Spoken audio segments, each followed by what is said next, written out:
Everyone, this is Muskan. Welcome to my YouTube channel. उम्मीद करती हूँ आप सभी अच्छे होंगे। तो इस वीडियो में पढ़ने वाले हैं हम अपना हिंदी व्याकरण। और हिंदी व्याकरण में हमारा जो है काल चैप्टर चल रहा था, यानी कि टेंस, जिसे इंग्लिश में टेंस कहते हैं, वो हिंदी व्याकरण में उसके काल कहते हैं। आपको पता होगा कि जो काल है इनसे आपको क्या है, हिंदी व्याकरण से आपको एक दो क्वेश्चन बन जाते हैं किसी भी एग्जाम में। ये इंपॉर्टेंट आपका क्या है, चैप्टर बनता है।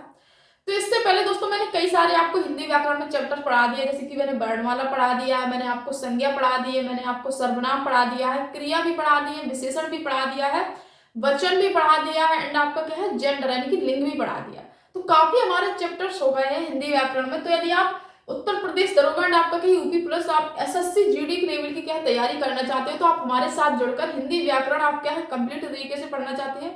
मैं यहाँ तक कि कहूंगी हिंदी व्याकरण प्लस आपका जो साहित्य होता है, यानी कि कंप्लीट हिंदी आपको क्या है इस चैनल के माध्यम से पढ़ाई जा रही है। तो दोस्तों हमारा अभी क्या है लगभग 6 से 7वां चैप्टर है ये काल। ठीक है, तो आप हमारे चैनल से जुड़ सकते हैं और अपनी हिंदी को क्या है कंप्लीट पढ़ सकते हैं।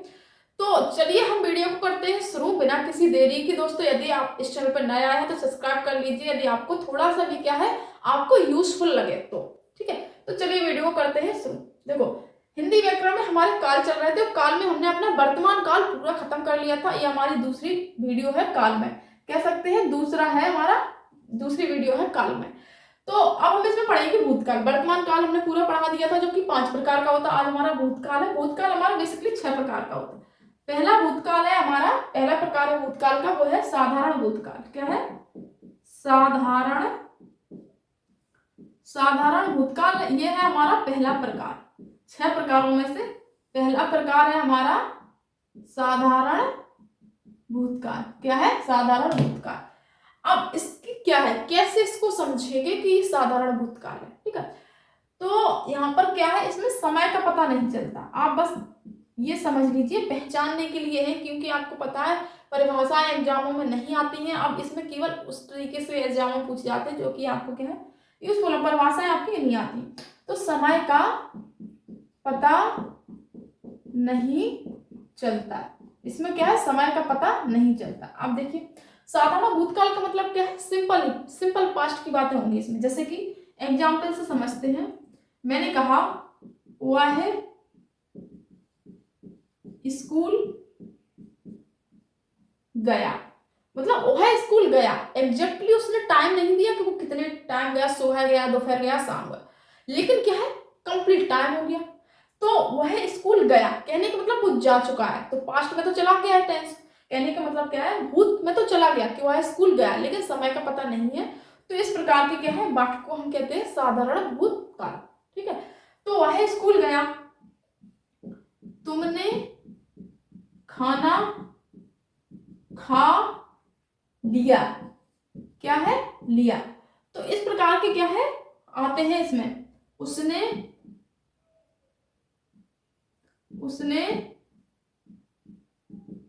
अखबार पढ़ लिया। ठीक है, तो इस प्रकार के आते हैं दोस्तों। इसमें क्या है टेंस। अब इसमें आपको पहचानने का एक और तरीका बता देते हैं, यदि आप क्या है और समझना चाहें गहराई से। तो जैसे कि इसमें है लिया, मतलब इसमें जैसे कि लिया है मत कर देना। जैसे मैंने कहा उसने अखबार पढ़ लिया है, वो तो उसका मतलब हो जाएगा वो तो प्रेजेंट में चला जाएगा, पढ़ लिया है, क्योंकि जो है शब्द लग जाते हैं वो आ जाते हैं सारे किसमें, प्रेजेंट में। तो लिया, गए, तो इस प्रकार के आएंगे। और ठीक है, तो इस प्रकार के मतलब ये जो है वो अधूरा टंग जाएंगे। वह स्कूल गया, बस गया टंग जाएगा, मतलब इसके बाद है था ना कुछ नहीं लगेगा। तो ये साधारण भूतकाल में आएगा। ठीक है, तो अब चलते हैं में क्या है आपका दूसरा प्रकार है अपूर्ण भूतकाल, और तीसरा प्रकार है आपका पूर्ण भूतकाल। तो अपूर्ण भूतकाल और पूर्ण भूतकाल आपको क्या है बड़े जल्दी समझ में आ जाएंगे। अपूर्ण भूतकाल का मतलब होता है जो भूतकाल में तो चीजें हो रही हैं लेकिन भूतकाल में भी अपूर्ण हो रही है, यानी कि वो क्रियाएं वो चल रही हैं। ठीक है, तो पूर्ण भूतकाल का मतलब क्या है कि भूतकाल में वो कंप्लीट तरीके से खत्म हो चुकी है। ठीक है, तो अपूर्ण भूतकाल का जैसे मैंने एक एग्जाम्पल लिखा है कि वह पढ़ रहा था। इसमें रहा था, रही थी, रहे थे आते। फिर मैंने लिखा तुम खाना खा रहे थे, वह खेल रहा था। मतलब ये खेल रहा था लेकिन खेलने का काम कंप्लीट तो नहीं हुआ। ये खा रहा था तो खाने का काम कंप्लीट तो नहीं हुआ। ये पढ़ रहा था तो अभी भी तो पढ़ रहा ही है, तब से पढ़ रहा है, अभी भी पढ़ रहा था, लेकिन था लग गया तो क्या है, पास्ट में चला गया। तो ये मतलब अपूर्ण चीजें हैं, मतलब ये कार्य जारी है फिर भी पूरा नहीं हुआ, लेकिन ये पास्ट में ही है, कार्य जारी है। ठीक है। अब पूर्ण भूतकाल का मतलब ये कार्य कंप्लीट हो जाएगा कैसे, देखो पूर्ण भूतकाल कैसे हो जाएगा, वह पढ़ रहा था तो क्या कहेंगे, उसने पढ़ लिया था। कंप्लीट हो गया, पढ़ लिया था, लेकिन पास्ट में ही तो पढ़ा था, तो ये पूर्ण भूतकाल है। तुम खाना खा रहे थे तो यहां हो जाएगा तुमने खाना खा लिया था। ठीक है, तो इस प्रकार से यहां कंप्लीट हो जाएगा। तीसरा है वह खेल रहा था, यानी कि उसने खेल लिया था। ठीक है, या वो, यहां हम तीसरा लिखते हैं उसने खेल लिया था। ठीक है, तो इस प्रकार से हमारे चले जाएंगे। अब जैसे एक और लिखते हैं, बच्चे स्कूल गए थे, तो बच्चे स्कूल गए थे, कंप्लीट हो गया ना, गए थे। अब इसका मतलब यहां क्या हो जाएगा, बच्चे स्कूल जा रहे थे। तो देखो आपको पूर्ण और अपूर्ण में, अब मैंने आपको क्या है कंसेप्ट समझा दिया है, तो आपको समझ में आ गया होगा कि अपूर्ण में क्या होता है कि वो क्रियाएं चल रही होती है लेकिन पास्ट में ही चल रही होती है, भूत में ही चल रही होती है। और पूर्ण भूतकाल का मतलब होता है भूतकाल में क्रिया क्या है, संपूर्ण तरीके से खत्म हो चुकी होती है। अब चलिए अब नेक्स्ट टाइप की तरफ चलते हैं। चौथा प्रकार भूतकाल का क्या कहता है, तो चौथा टाइप भूतकाल का क्या कहता है उसे समझ लेंगे हम अच्छे से। चौथा है हमारा संदिग्ध भूत। क्या है, संदिग्ध भूतकाल। ठीक है, संदिग्ध भूतकाल। उसके बाद चौथे के बाद पांचवा और लिख लेंगे हम। पांचवा है हमारा आसन्न भूतकाल। आसन्न भूतकाल। आसन्न भूतकाल को हम पूर्ण वर्तमान भी कहते हैं, जैसा कि मैंने आपको पहली क्लास में ही बता दिया। ये दो समझ लेंगे। इस प्रकार के वाक्य आते हैं, हम आपको एग्जाम्पल समझाते हैं। जैसे मैंने लिखा सविता आई होगी। ठीक है, और इसमें एक प्रकार का वाक्य है मनोज आया होगा। देखो संदिग्ध में मतलब क्या है, चीजें संशय में बनी रहती है। संदिग्ध मतलब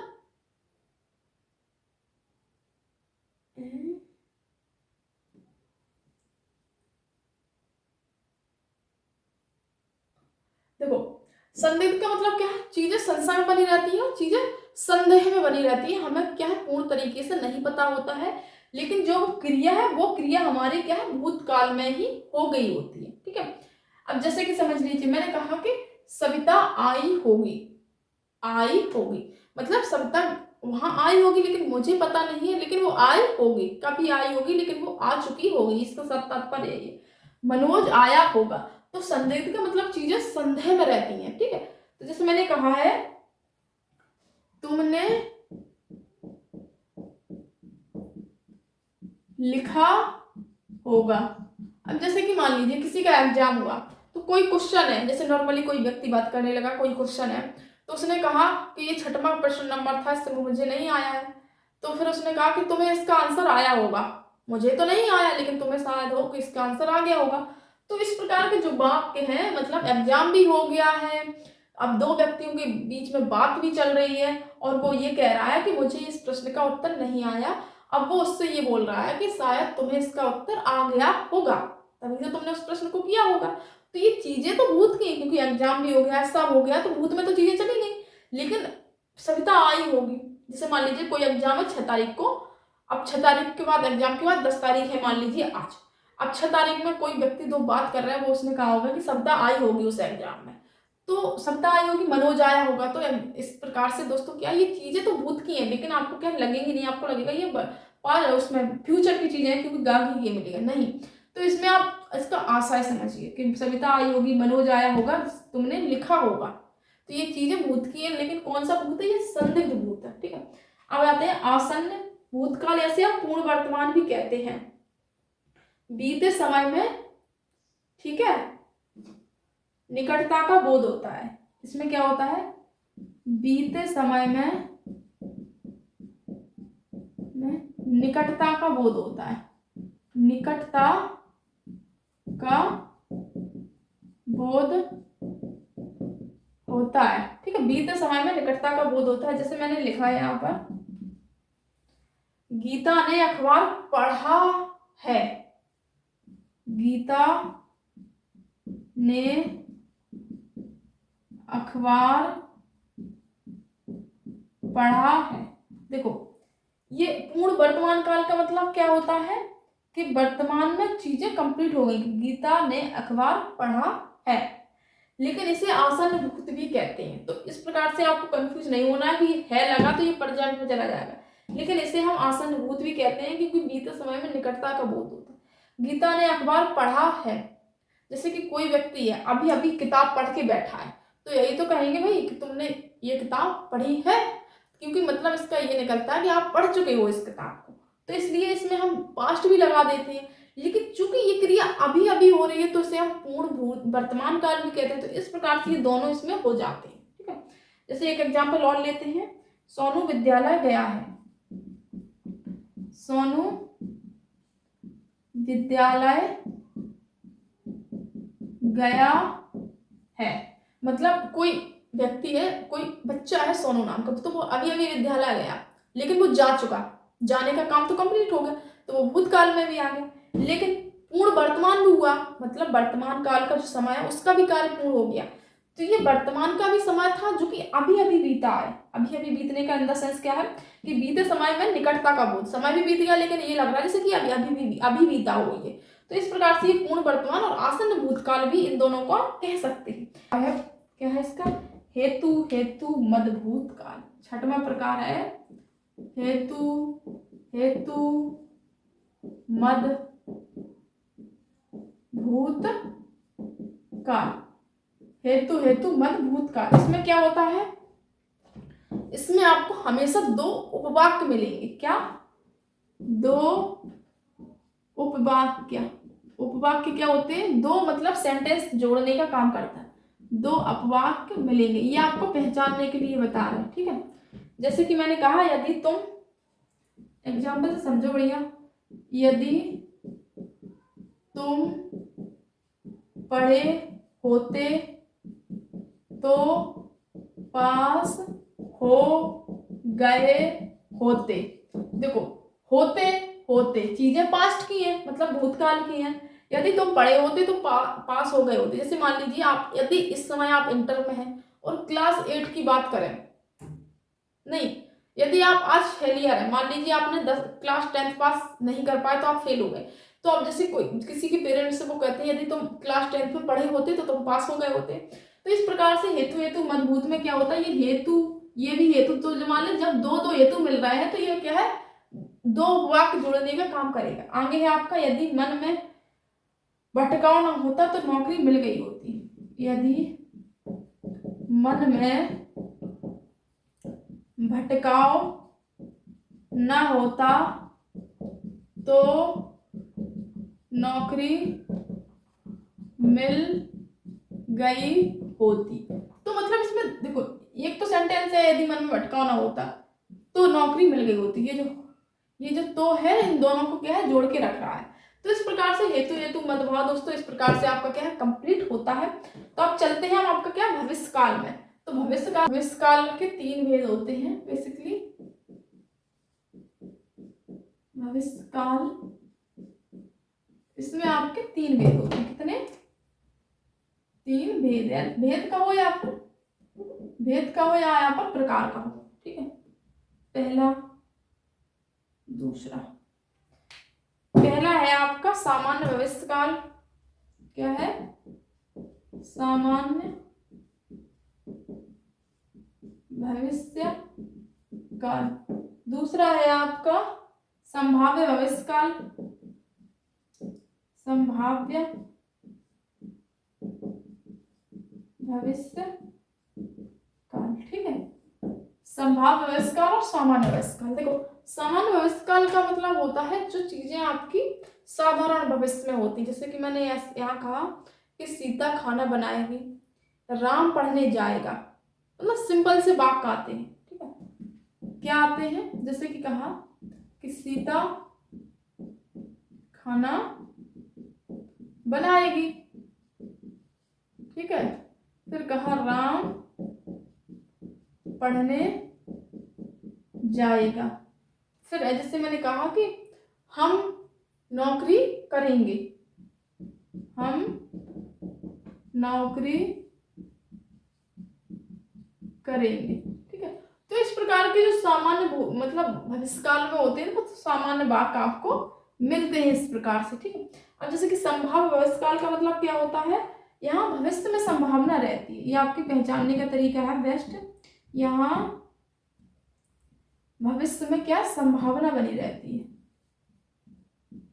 भविष्य में एक संभावना रहती है, संभावना रहती है।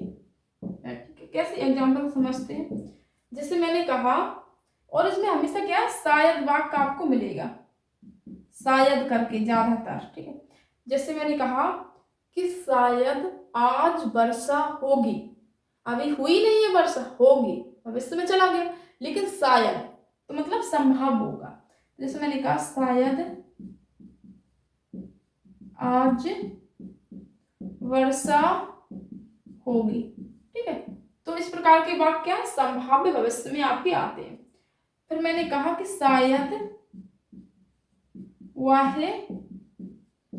खेलेगा, शायद वह रोएगा, शायद तुम पानी पियोगे, शायद वह मतलब स्कूल जाएगा। तो इस प्रकार के हैं वो संभाव्य भविष्य में आते हैं। सामान्य भविष्य में क्या है, सीता रोएगी, वह खाना खाएगा, तुम पियोगे, तुम खेलोगे, इस प्रकार से। और संभाव्य का तो देखो बिल्कुल ही अलग कंसेप्ट है, शायद ज्यादातर लग के आता है।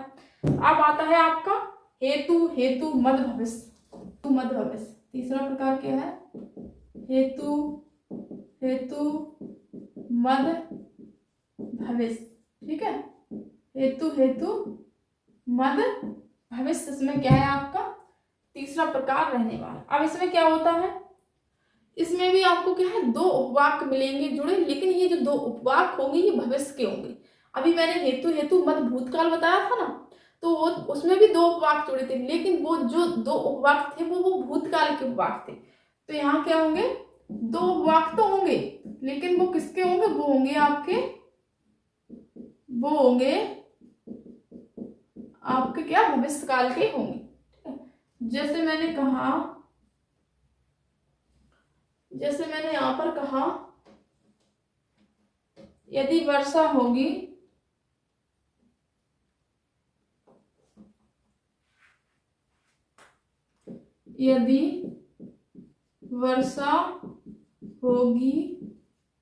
तो फसल